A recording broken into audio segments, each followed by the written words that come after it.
The Lord be with you. And with your spirit. A reading from the Holy Gospel according to Mark. Glory to you, O Lord. Jesus took Peter, James, and John and led them up a high mountain apart by themselves. And he was transfigured before them, and his clothes became dazzling white, such as no fuller on earth could bleach them. Then Elijah appeared to them along with Moses, and they were conversing with Jesus.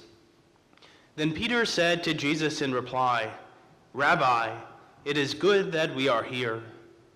Let us make 3 tents, one for you, one for Moses, and one for Elijah." He hardly knew what to say, they were so terrified. Then a cloud came, casting a shadow over them.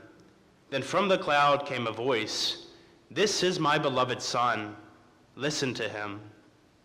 Suddenly, looking around, the disciples no longer saw anyone, but Jesus alone with them. As they were coming down from the mountain, he charged them not to relate what they had seen to anyone, except when the Son of Man had risen from the dead. So they kept the matter to themselves, questioning what rising from the dead meant. Then they asked him, "Why do the scribes say that Elijah must come first?" He told them, "Elijah will indeed come first and restore all things. Yet how is it written regarding the Son of Man that he must suffer greatly and be treated with contempt? But I tell you that Elijah has come, and they did to him whatever they pleased, as it is written of him." The Gospel of the Lord. Praise to you, Lord Jesus Christ.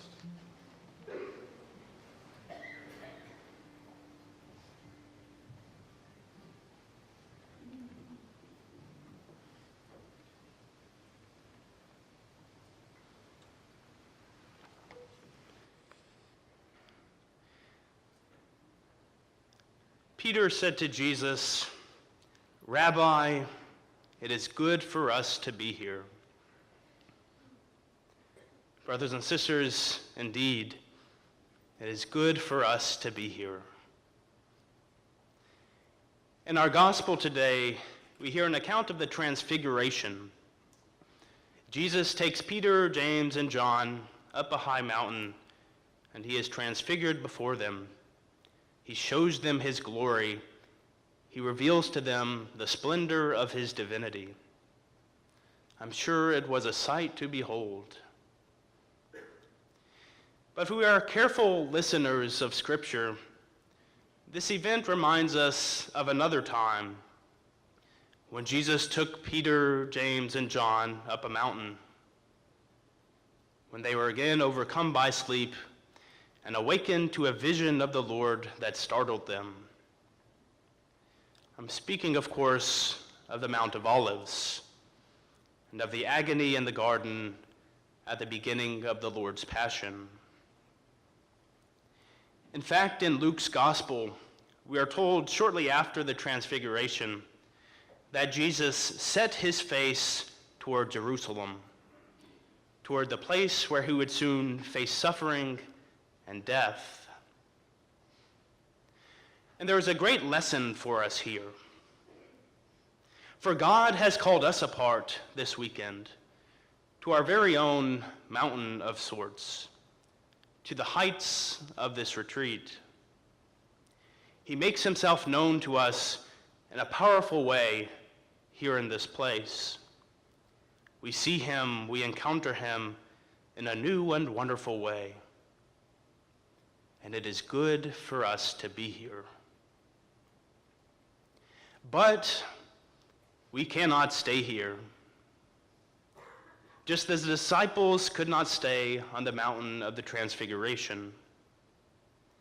As they went from that revival to go and be a light, a fire to the world, so also must we. As surely as they had to go and face the trials, the struggles, the sufferings that lay ahead, so also must we. And we should use this time of revival, this time of peace, to prepare ourselves for the coming times of tribulation. this time of consolation, to plan for how we will act in times of desolation, this time of spiritual high, to strengthen us for the lows that lie ahead. Brothers and sisters, let us allow ourselves to be caught up in the enthusiasm and excitement and energy we experienced this weekend. But let us also set our face toward Calvary. For soon the days of the cross will come, when we must take up our cross daily and follow him. Let us set our face toward Calvary and be bold about it. For we know that the cross unites us to Christ, that it is full of the promise of resurrection and the pledge of future glory.